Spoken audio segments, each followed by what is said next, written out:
Tonight on the docket, the stock market slid more than 500 points during the day, eventually closing down 391 points. This market turmoil acts as a clear message to the Federal Reserve from Wall Street. We're tired of your liberty-crushing interventions. After the failure of all the stimulus programs in the past 4 years, believing that central planning and government intervention will lead to prosperity is groundless. The Constitution never outlined a role for a mysterious and omnipotent entity such as the Fed. It left that out for a reason, because only a free market leads to economic growth and sound money and respects the rights of economic freedom. Could the Fed's latest stimulus decision lead America into another Lehman Brothers-like financial crisis? More on that later in the show. But first, we sound the alarm on an under-the-radar story about the federal government and its violation, evasion, and even opposition to your Fourth Amendment rights. You should never have to be subjected to an unwarranted search and seizure. But guess what?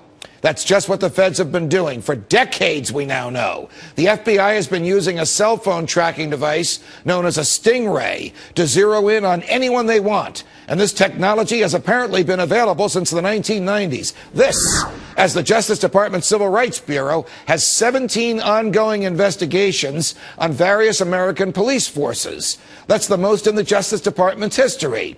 And now the federal government is looking to the Department of Justice to police the police, as in the Department of Justice would rein in local police forces who have committed acts against people's civil liberties. But can the Department of Justice be trusted to do what it itself has been accused of violating civil liberties and transgressions with its use of mobile phones as a way to track people without a warrant?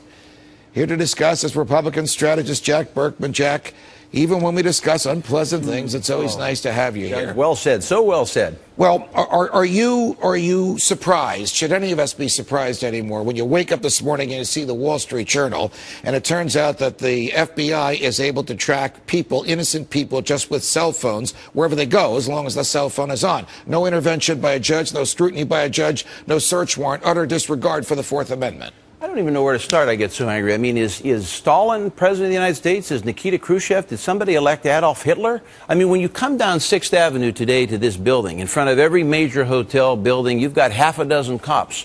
What are they doing? They're hanging around. I mean, this country's become a police state. I told your producer in Arlington, Virginia, where I live and work, you can't pivot. Suburb of Washington, D.C., for those who don't know. You can't pivot 10 degrees in any direction and not see a cop or a cop car or some kind of checkpoint. They don't even know what they're checking. I mean, drunk driving has become an excuse to bring in, internalize the Gestapo. I mean, as for the Fourth Amendment, my goodness, if the FBI, if they can put GPS tracking in a car, basically, there is no REP. There's no more reasonable expectation of privacy. The Fourth Amendment no longer applies to automobiles. That's basically what we're saying. Where is the outrage? You and I are outraged. A lot of people watching us now are outraged. But this is a story that we're talking about today, and it'll probably be gone by the end of the week. So question, have Americans given up the ghost on their right to privacy? Americans sadly lack the intellect to understand something as ethereal as the Fourth Amendment and why it's important. The culture just doesn't believe in that. I mean, they understand the First Amendment. Americans have become so transfixed with their economic well-being that that's all they care about. Are Americans willing to trade privacy and liberty for the perception of security? Well said. Do they somehow think that because the police are monitoring them and the FBI can follow them, that somehow they're safer? Yes. And 9/11, I followed. Yes, you're exactly right. You say it so well. 9/11 was an excuse to bring in Big Brother. That's what it was. Now, I lost friends. 9/11, a horrific tragedy, but it's not nearly a horrific tragedy enough to do what we've done.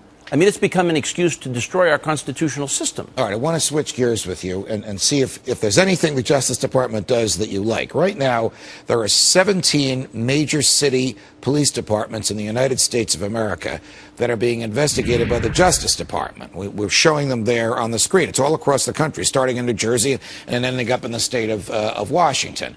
The investigations center around beatings, confessions out of people, civil rights violations, arresting people on the basis of their skin color. Is this a good thing or a bad thing for the Justice Department to be doing? It's a very good thing, and this is the first time I will ever praise President Obama and praise Mr. Holder. I think it's long overdue. I mean, I, as a white male, I can only imagine imagine what minorities are going through. If I'm starting to feel like the police presence is a Gestapo, can you imagine what minorities in all parts of the country are feeling? I support what they're doing. I support it strongly. You know, what I really see is police, the type of young guy who goes into the police today, they don't want to serve and protect. We'll be a little controversial here. What they want to do is find scores so they can move up in the ranks. What do you mean by scores? People to arrest, easy marks, people that confess? Easy marks, people who confess so they can move up in the police apparatus. And the other thing, they're just becoming obsessed with small crimes. Drunken driving. If there's a DUI issue and the person has any kind of prominence in Washington, so many police will pile on. They'll try to give them a month of jail time.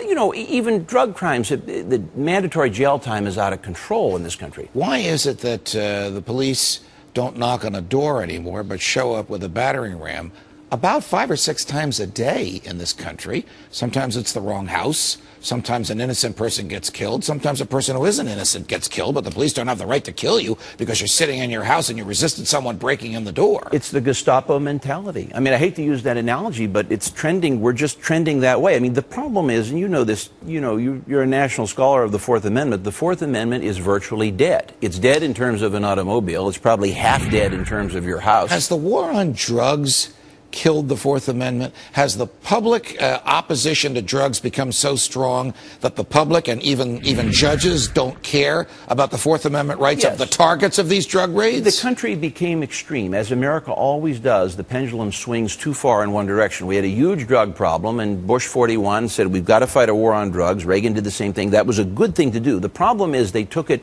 to such extremes that the Rehnquist court destroyed the Fourth Amendment. I mean, the Rehnquist court did a lot of good things, but the destruction of the Fourth Amendment, people don't realize how serious that is. I will say this, if it weren't for the First Amendment, you